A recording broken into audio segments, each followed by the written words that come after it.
Hello. So my name is B Marshall, and this is my first ever Hangout live on air. I've tried to do Hangouts before in other ways, not always very successfully. So fingers crossed this goes well. So I'm sitting in my kitchen in my house, having just fed my two boys who are 10 and 8, and they're currently playing with friends in the other room.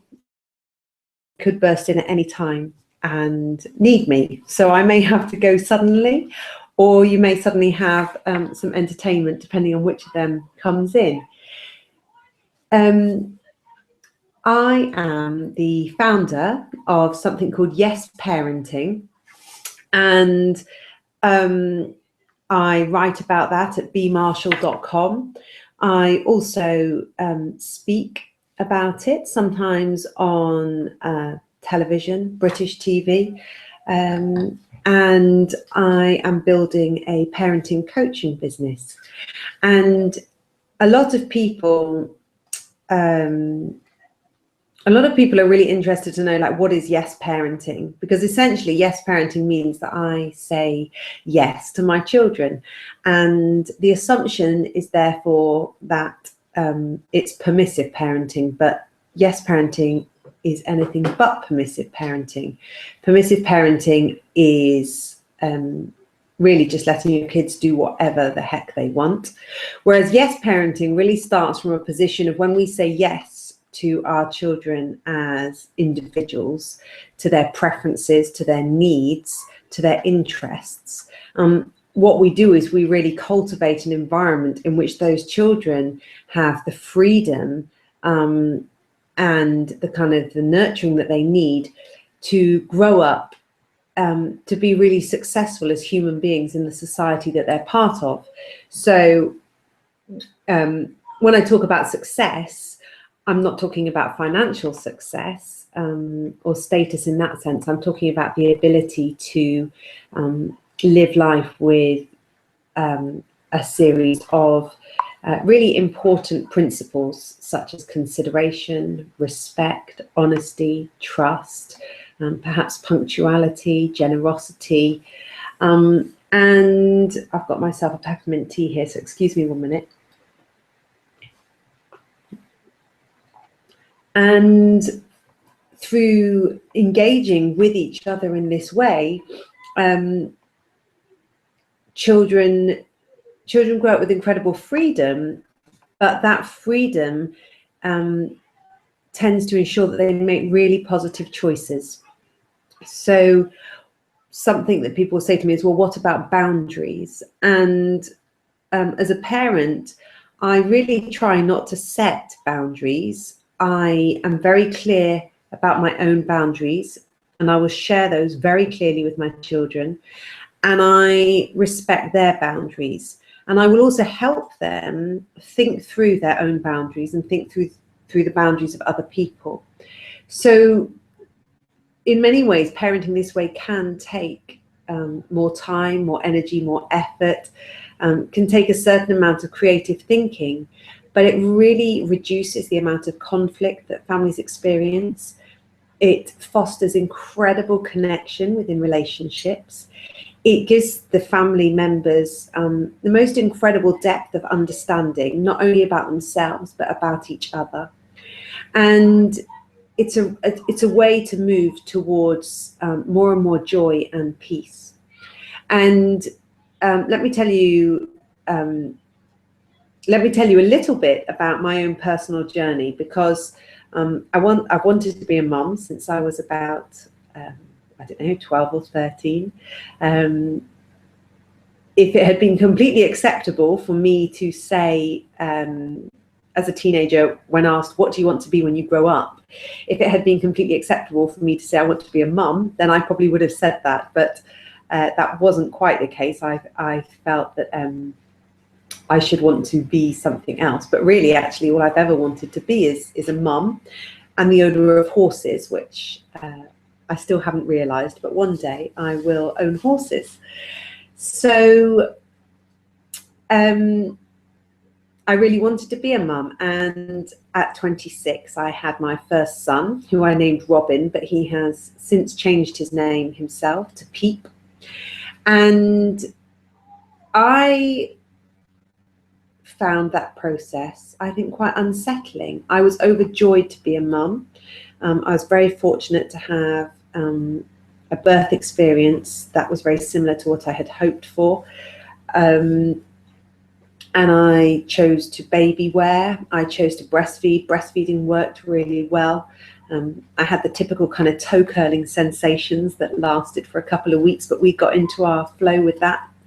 But I had a baby who cried, and he cried, and he cried, and he cried.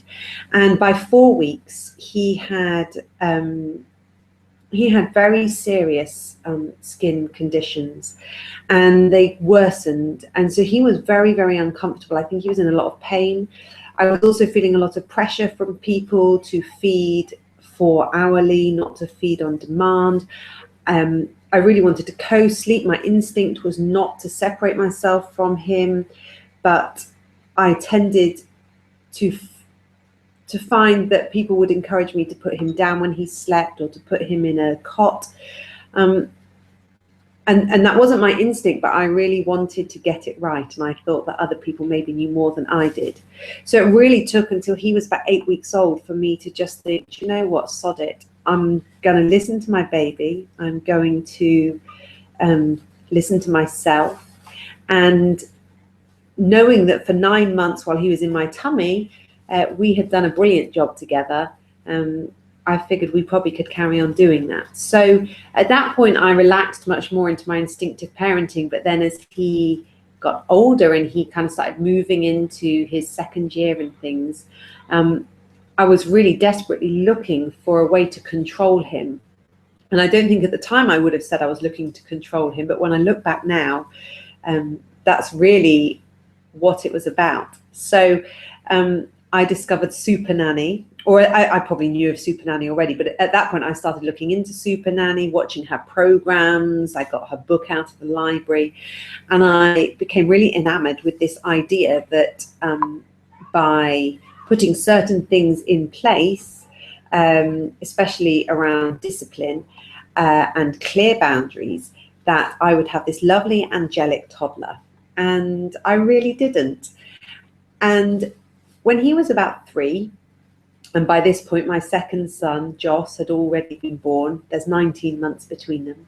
So when Pete was 3, there was 1 week where 3 significant things happened. And the reason that they're significant is because I noticed all of them in a very specific way, and it caused me to completely rethink my approach to parenting. So the first of those was at a party that we were having at our home, and Pete asked a friend of mine for a drink, and he didn't use the word please. And I noticed this, and I went over and I was trying to encourage him to use the word please. And he was looking at me with quite a lot of confusion. And my friend said to me, she had 2 daughters at this point, and she said, "B, it's okay. He'll start to say please as he gets older, because he'll see that you do it. But right now it's just wonderful that he's able to ask for a drink." So that kind of caught me off guard, because I really thought please and thank you was very important, and that we really must teach children about saying please and thank you. And then the second thing that happened was I hung out with a friend of mine. I'm just going to have some more tea. The second thing that happened was I hung out with a friend of mine, and her son was 9 months older than Pete, and they'd been at a toddler group. And at this play group, I can't remember exactly what happened now, but I think her son had snatched something from another child, or maybe, I don't know if it was hair pulling or something. And so she had been very close, so she dealt with it straight away. She'd apologized to the other child and made sure that the other child's parent was there to comfort the other child, and she'd taken her son away to do something different. And the other parent had been really disgruntled that my friend hadn't made her child say sorry. And bearing in mind that this little boy was only 2.5, my friend had kind of felt that that wasn't appropriate. And she'd been thinking about it, and she asked me, what did I think about making children say sorry? And at this stage in my parenting journey, I was very much of the opinion that we definitely need to make our children say sorry. They need to learn the importance of apologizing and recognizing when they get something wrong. And she said, you know, I just don't think that that is right. And we talked about it. And as we talked, I just thought, gosh, actually, there's nothing worse than being made to apologize. And even if you had that feeling inside that you wanted to say sorry, the more somebody else tries to draw that apology out of you, the less you feel it. And really, I wanted my children, when they said sorry, to say sorry because it came from a feeling inside. Just 1 minute. Do you need to? No? Okay. Just throw it in. Okay. That was my eldest. And then the third thing that happened, that week was I was in a playground with my sons who were playing, and I watched a mother and her young child have a really similar exchange that I had experienced. It was very familiar to me. And it was that she wanted her child to put his coat on, and he said, no, I don't want to wear my coat. And she said, no, it's cold, you need to wear your coat. And he really didn't want to wear his coat. And it was so familiar to me, recognizing this tussle between this mother and this child, and her really thinking that he needed to have his coat on, and he really didn't want it. And as an observer in this situation, and I watched it, and it was like a light bulb went on, and I thought, gosh, of course he doesn't need his coat. He's running around and playing, and his mum is sitting on a bench watching. So she's getting cold, but he's not getting cold at all. And it just suddenly at that moment, I thought, wow, how many other ways in my life and my parenting, without really thinking about this, but probably getting it quite wrong. So those 3 things happened in the space of 1 week, and maybe they had happened many times before, I don't know. But at that point, I just thought something has to change. And I've just realized, oh no, there was a viewer. That viewer's now gone. Just really getting used to this Google Hangout business. So something had to change, and that took me on this process of really rethinking everything about parenting, reading things, talking to people, venturing into forums online. And over the next 6 or 7 years to where I am now, what I've done, I guess, is I've questioned everything, I've challenged everything, I've made changes, and that's led me to Yes Parenting, which is the parenting style that I've developed. And Yes Parenting is really essentially founded on 3 key principles.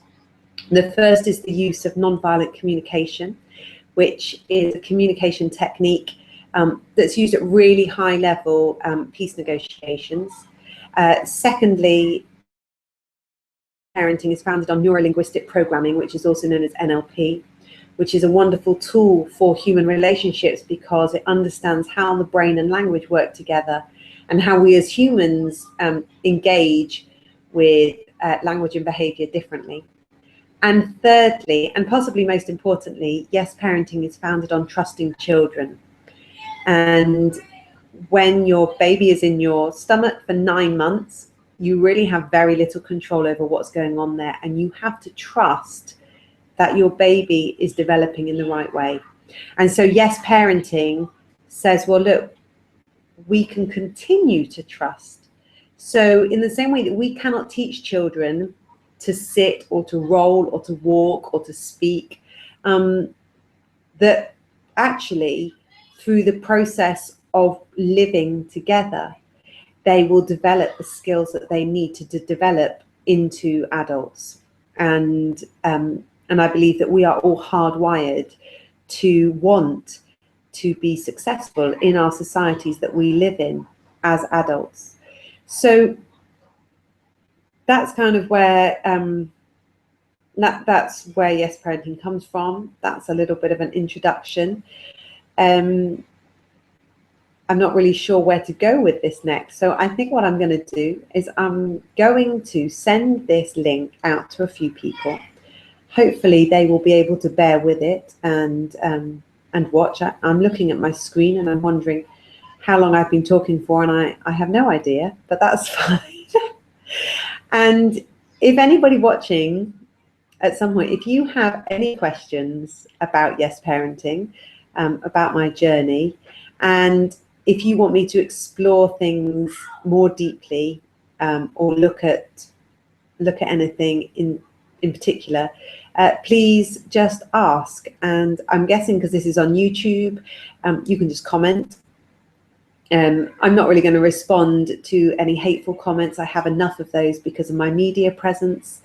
But people who are genuinely interested, even if you're hugely doubtful, you know, I'm really happy to respond, and it would be great to do more Hangouts and get some conversation going.